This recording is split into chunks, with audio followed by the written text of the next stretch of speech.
गुरुदेव माता, गुरुदेव पिता, गुरुदेव स्वामी परमेश्वरा।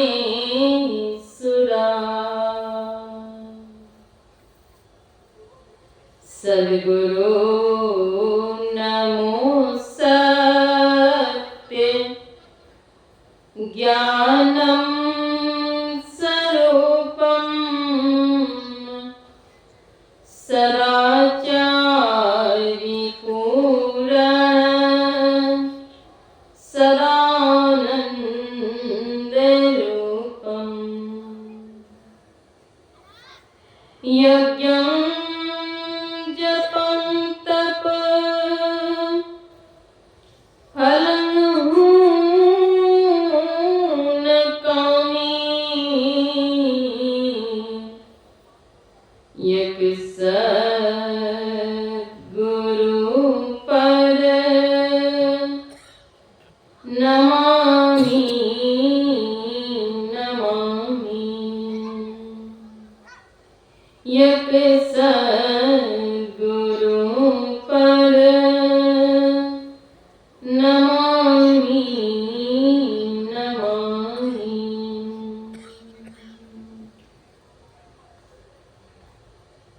धन्य धन्य सद्गुरु सुखदा, महिमा कहीं न जाय।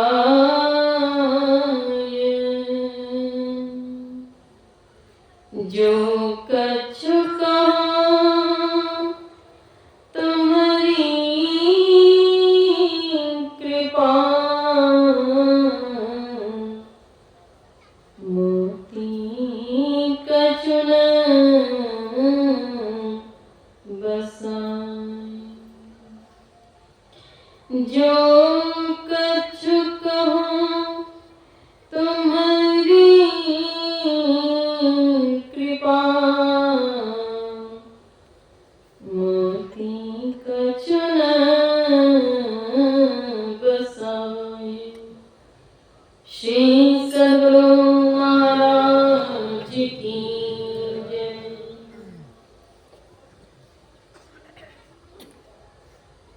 बीसवीं शताब्दी के महान संत, विश्व वंदनीय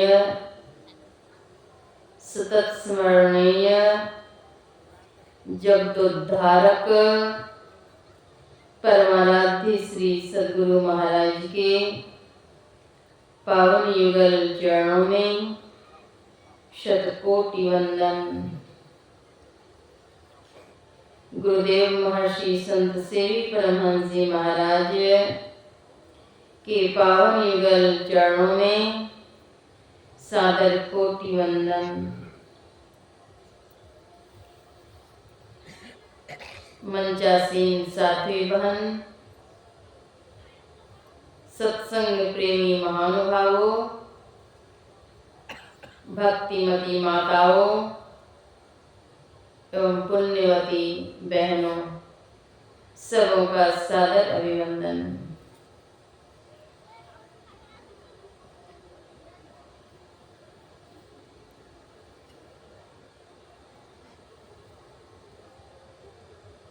परम प्रभु परमात्मा की असीम अनुकंपा से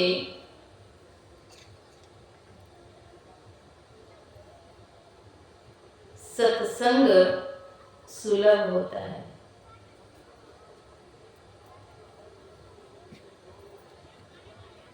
सत्संग मानव जीवन में ही कर सकते हैं।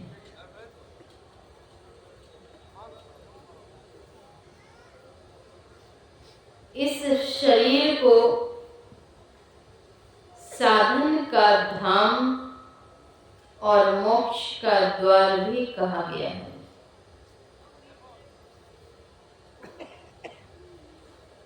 शरीर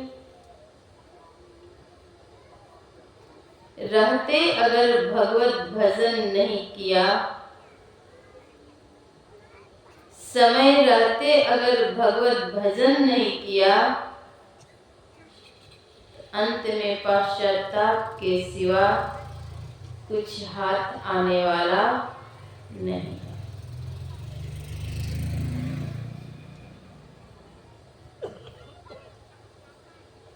एक बार एक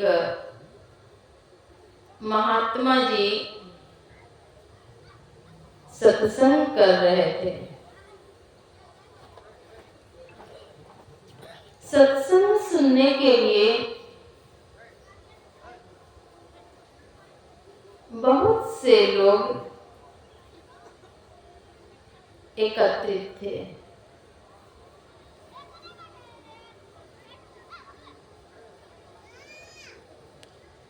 एक माताजी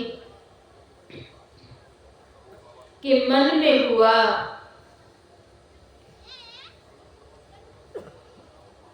कि इतना आनंद इस सत्संग से मिल रहा है,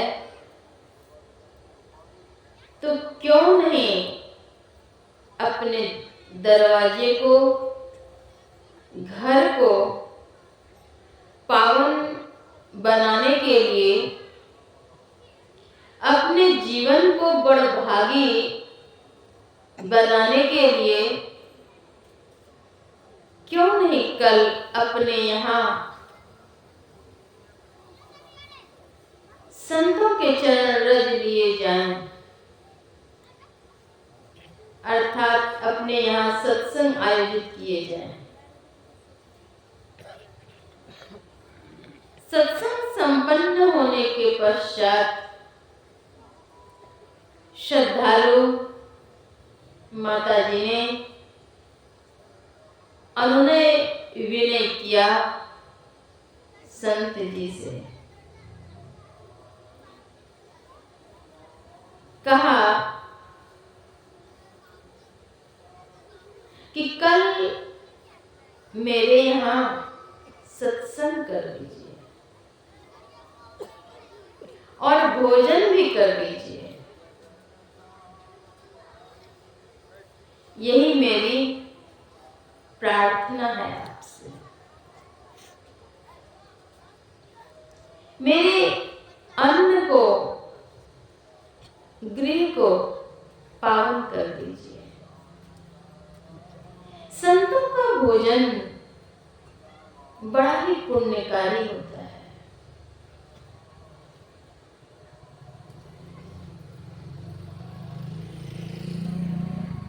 महात्मा जी सरल थे।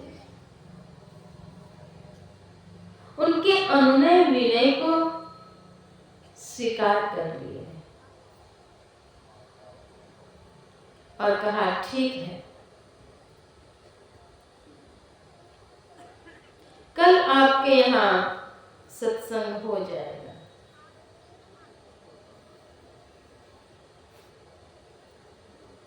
जब कल हुआ, माताजी अपने घर को पवित्र कर ले, लीप पोत करके पावन कर ले। इसलिए कि आज हमारे घर संत पावन आएंगे। महात्मा जी आते हैं, सत्संग करते हैं। सत्संग सभी लोग मनोयोग पूर्वक श्रवण करते हैं। आसपास के भी लोग आ जाते हैं।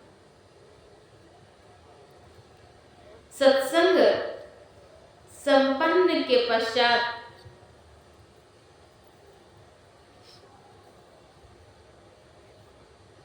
श्रद्धालु माताजी उन्हें भोजन करवाती हैं। महात्मा जी भोजन कर लिए। भोजन के पश्चात पूछते हैं कि आप किनसे दीक्षा लिए और कब लिए?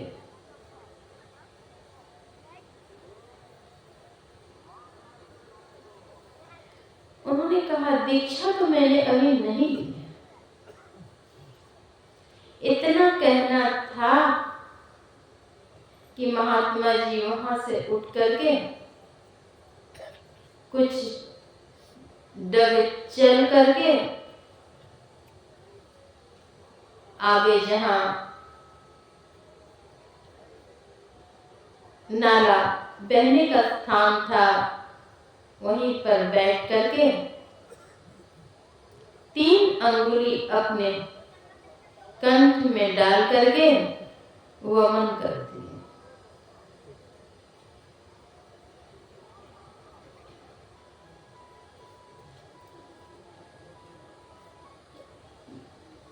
माता जी ने कहा,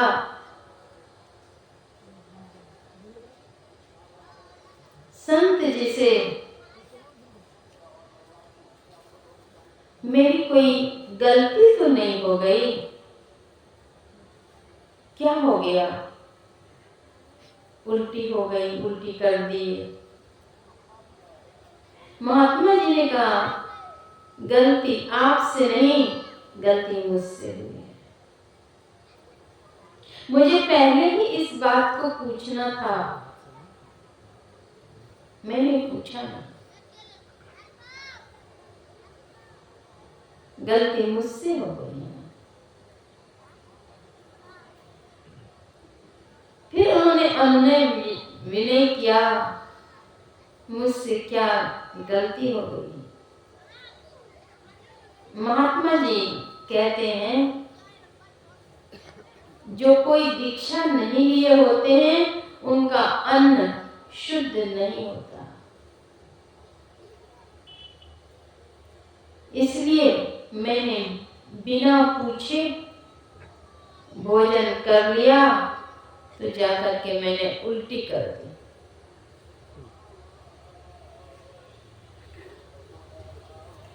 उन माता जी ने कहा, इसमें कोई दिक्कत नहीं है, मुझे दीक्षा ले लेनी चाहिए तो मैं ले लूंगी।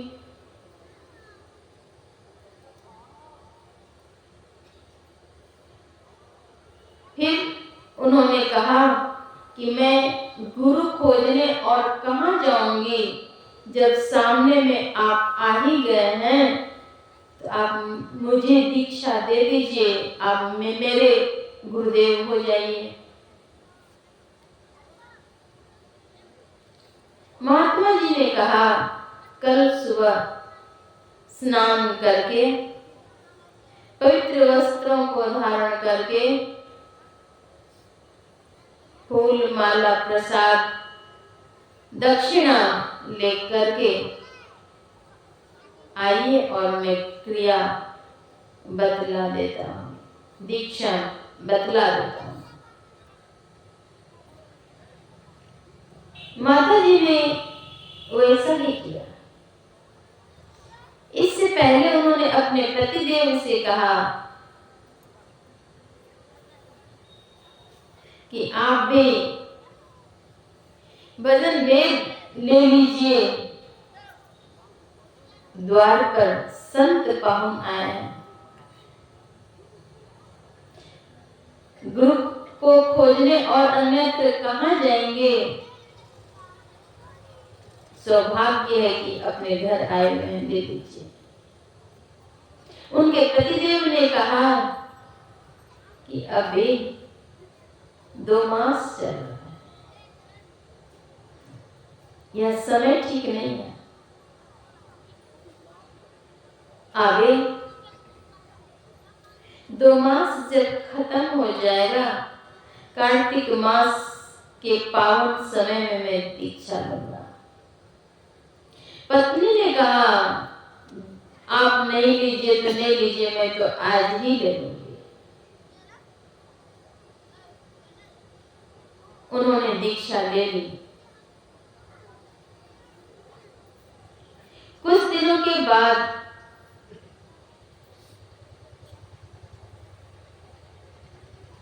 दोनों की मृत्यु होती है। जिन्होंने दीक्षा ली थी उनका जन्म राजा के घर में हुआ। वे राजपुत्री हो गई और उनके पतिदेव का जन्म बैल में हो गया। बैल अब चले ही नहीं, चले ही नहीं। कितना भी मारे कुछ करे, बैल चले ही नहीं। राजपुत्री कुछ बड़ी हुई, उन्हें महल से बाहर घुमाने के लिए ले जाया गया। गोद से उतर करके वह चली जाती है, उस बैल के कान में कहती है। कान में कहना था कि बैल चलना शुरू हो गया। मालिक ने बुलाया और उस लड़की से पूछा, बच्ची से, कि तुमने इसे क्या कह दिया जो इतना चलना शुरू कर दिया? मैं इतनी मार मारता हूं तब भी नहीं सुनता है। उन्होंने कहा, यह बैल हो गया है, पूर्व जन्म के ये मेरे पति हैं और अभी इस जन्म में बैल के रूप में है। बैल क्यों? इन्होंने दीक्षा नहीं ली, भजन नहीं किया। संत कबीर साहब ने कितना अच्छा कहा, भजन बिना रे भजन बिना, भजन बिना रे भजन बिना, होए बन तेलिया घर के बलवारे, मन भजन बिना, होए बन तेलिया घर के बरदारे, मन भजन बिना। भजन बिना रे भजन बिना, भजन बिना रे भजन बिना, होए बन तेलिया घर के बरदारे, मन भजन बिना, होए बन तेलिया घर के।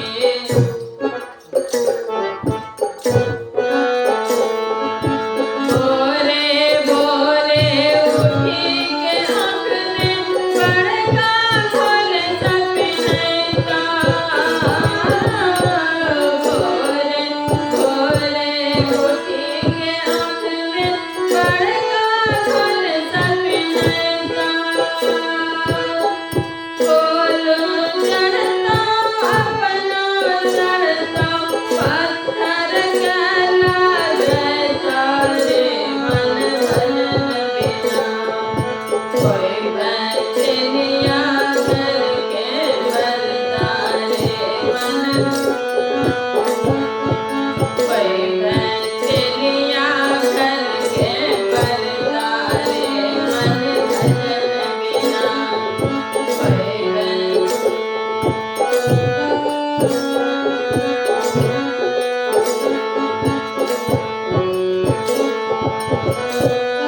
तेली के घर का बैल होना पड़ेगा और कोलू में चलना पड़ेगा, क्योंकि भजन नहीं किया, गुरु के चरणों में बैठा नहीं, शिष्यत्व ग्रहण नहीं किया। राजपुत्री ने कान में कहा अब देखते क्या है। तभी कह रही थी दीक्षा ले लीजिए, तो आपने कहा कि नहीं, अभी नहीं, पावन मास नहीं है, शरीर छूटा, बैल बने हैं। तो जब बैल बन गए तो चलना ही पड़ेगा।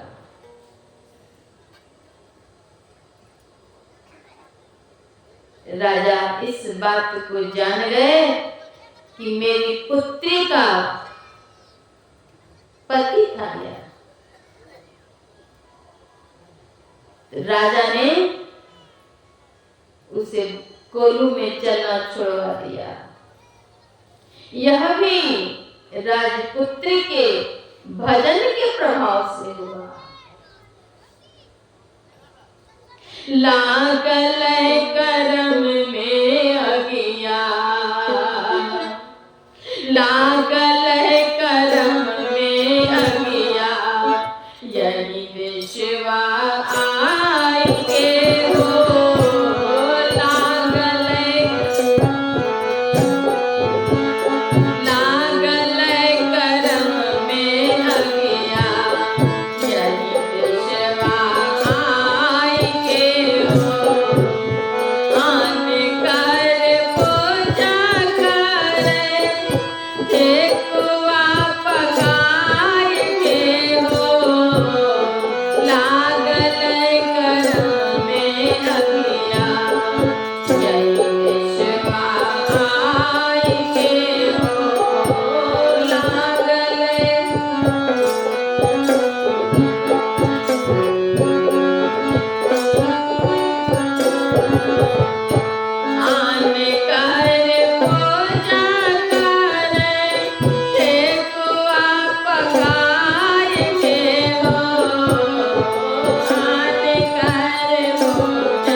सद्ज्ञान को लिए नहीं और भटकते रहे।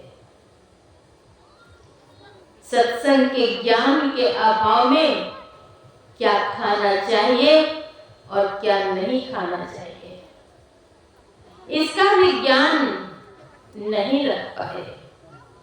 मछली बिके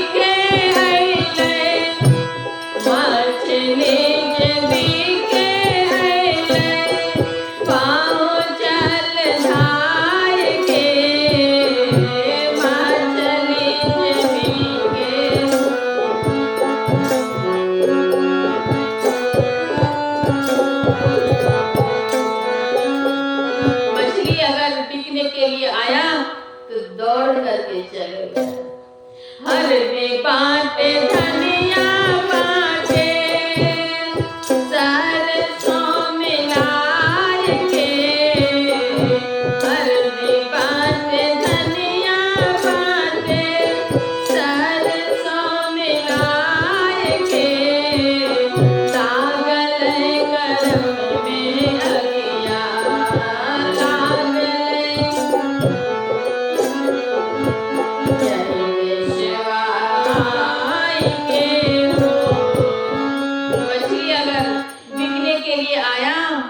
तो दौड़ गए, दौड़ करके मछली खरीद लिए और हल्दी, नमक, धनिया मिला करके उसे खाए।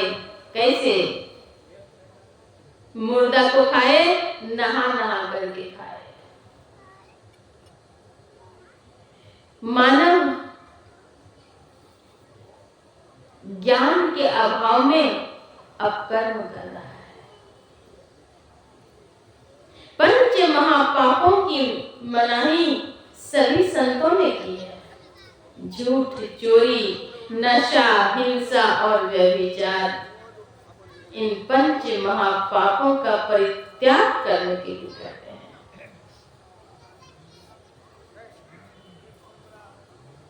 जो 6 महीने पहले मांस, मछली, अंडे का परित्याग कर चुके होते हैं, और आजीवन ऐसे महापाप को नहीं करने का संकल्प लिए होते हैं, तब वे संत मत सत्संग के अनुयायी बन सकते हैं, अर्थात शिष्यत्व ग्रहण कर सकते हैं। सत्संग सुनने के लिए किसी की मनाही नहीं है। सत्संग सभी कोई सुन सकते हैं, लेकिन दीक्षा लेने के लिए शर्त है। जिन्होंने 6 महीने पहले से परित्याग कर दिया है, वे दीक्षा ले सकते हैं। दीक्षा लेकर के भजन किया अल्पकाल ही तो राजपुत्री बन गई, और दीक्षा जिन्होंने नहीं ली उनके संबंधी ही तो थे, पति ही तो थे, लेकिन बैल बनना पड़ा। चारे पाँव दो सिंह गूंगा मुख, कैसे के हरि गुण गए मेरे मन, ऐसो जन्म नहीं पैवरे। संत कबीर साहब चेताते हैं, ऐसो जन्म नहीं पैवरे मन तू, ऐसो जन्म नहीं पैवरे। चारे पाँव दो सिंह गूंगा मुख, कैसे के हरि गुण गए मेरे, हाने के हुरा कोखा में मरे तो, पंथ चलत पाछे तैवरे मन, ऐसो जन्म नहीं पैवरे। अरे मन, ऐसा जन्म फिर नहीं मिलेगा। 4 पाँव 2 सिंह मुख गूंगा, कैसे हरि गुण गाएंगे। हानि के पूरा चौपाया को देखते हैं, दाएं बाएं किया बस पीटना शुरू। घोड़े को पीटते हुए देखा कभी आपने? चाबुक दे रहा ऊपर से, घोड़ा उछल रहा, छटपट कर रहा, लेकिन घोड़सवार दे रहे, चाबुक चला रहे। हानि के पूरा कोखा में मारता हो, पंथ चलत पछताएंगे, रास्ते चलते हुए पछताएंगे। लेकिन तब पछताने पर भी केवल आंसू, उसके अलावा कोई रास्ता नहीं, कोई मार्ग नहीं।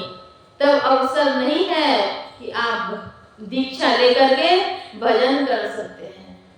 अभी तो अवसर है, लेकिन इस अवसर को बेकार कर रहे हैं। अद्भुत अंतर की डगरिया जा पर चलकर प्रभु मिलते हैं। वह अद्भुत है, वह डगर। उसी रास्ते पर चल करके प्रभु मिलेंगे, दुखों का अंत होगा। दाता सतगुरु धन्य धन्य जो राह लखा देते, चलत पंथ सुख होत महा है। उस रास्ते पर चलेंगे तो चलते वक्त ही सुख मिलेगा, महान सुख। चलत पंथ सुख होत माय, जहां अझर झरते जा पर चल कर प्रभु मिलते। लेकिन वह रास्ता कौन बतलाएंगे? तो संत सद्गुरु ही बतलाएंगे। करना आपको है, स्वयं को है। सतगुरु भेद बतावै हो रामा, अधर डगर को, अधर डगर को, अधर डगर को, अधर डगर को, अधर डगर को।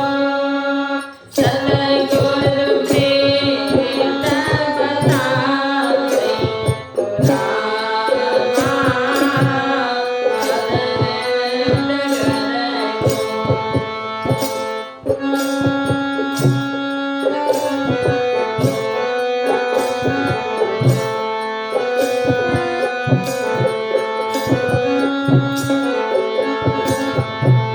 अधर डगर को, अधर डगर को, अधर डगर को, अधर डगर को। सतगुरु भेद बतावै हो रामा, अधर डगर को। काजल केंद्र सोए अग्रदर होई, काजल केंद्र सोए अग्रदर होई। ऋषिरथ चढ़े सुधि धावै हो रामा, अधर डगर को। ऋषिरथ चढ़े सुधि धावै हो रामा, अधर डगर को। प्रकाश मंडल तजे शब्द समावै, प्रकाश मंडल तजे शब्द समावै। अचल अमर पद पावै हो रामा, अधर डगर को। मेहि दास अस सद्गुरु की, मेहि दास अस सद्गुरु की। हरदम शीश नवावै हो रामा, अधर डगर को। हरदम शीश नवावै हो रामा, अधर डगर को। अधर डगर को, अधर डगर को, अधर डगर को, अधर। सतगुरु भेद बतावै हो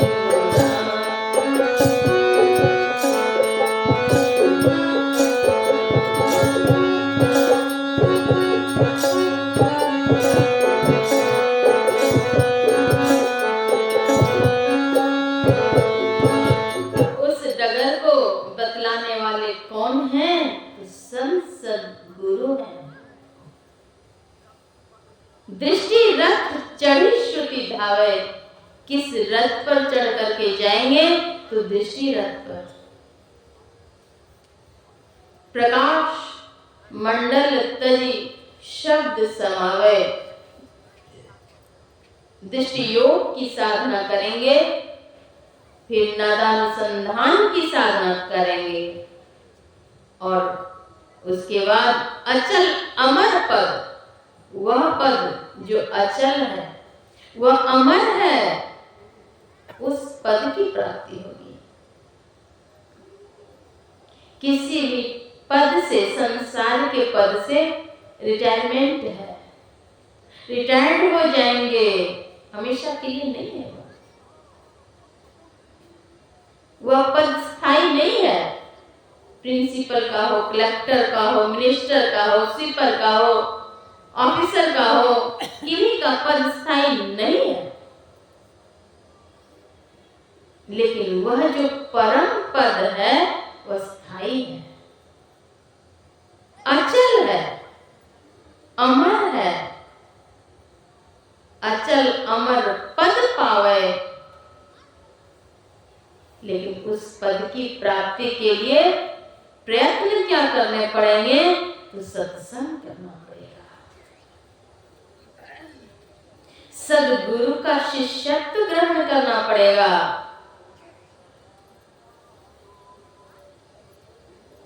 मैंने अन्वेषण करके पुस्तक लिखा है, दीक्षा संस्कार आत्मिक परिष्कार।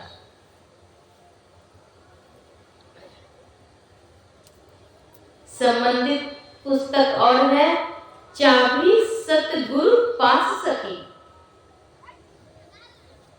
अंदर तेरे भरा खजाना, चाबी सतगुरु पास सकी। विस्तार से उसमें वर्णन है कि दीक्षा लेने से क्या लाभ होते हैं और नहीं लेने से क्या हानि होती है। विस्तार से मैंने लिखा है, आप लोग स्टॉल से लेकर पढ़ें, अपने परिजन को ही पढ़ाएं, अवश्य लाभ होगा। नित्य सत्संग करना चाहिए, नित्य ध्यान करना चाहिए। सद्गुरु महाराज कहते हैं, सत्संग नित्य और ध्यान नित्य, रहिए करत संलग्न हो। व्यभिचार, चोरी, नशा, हिंसा, झूठ तजना चाहिए। इन पंच महापापों का परित्याग करना चाहिए। और जीवन में कैसा भोजन करना चाहिए? तो खान पान को प्रथम संभालो नामनी पुस्तक का अवलोकन करें। विस्तार से अन्वेषण करके उसमें लिखा गया है माताओं को किस तरह से भोजन बनाना चाहिए, यह भी बात उसमें लिखी गई है। जैसा खावे अन्न वैसा होवे मन, जैसा पीजिए पानी वैसी होवे वाणी। पाकशाला में प्रवेश करके किस प्रकार से भोजन तैयार करें जो परिजन में उसका सात्विक प्रभाव पड़े, पढ़ेंगे। विस्तार से वर्णन है, तब अवलोकन करेंगे, आत्मसात करेंगे।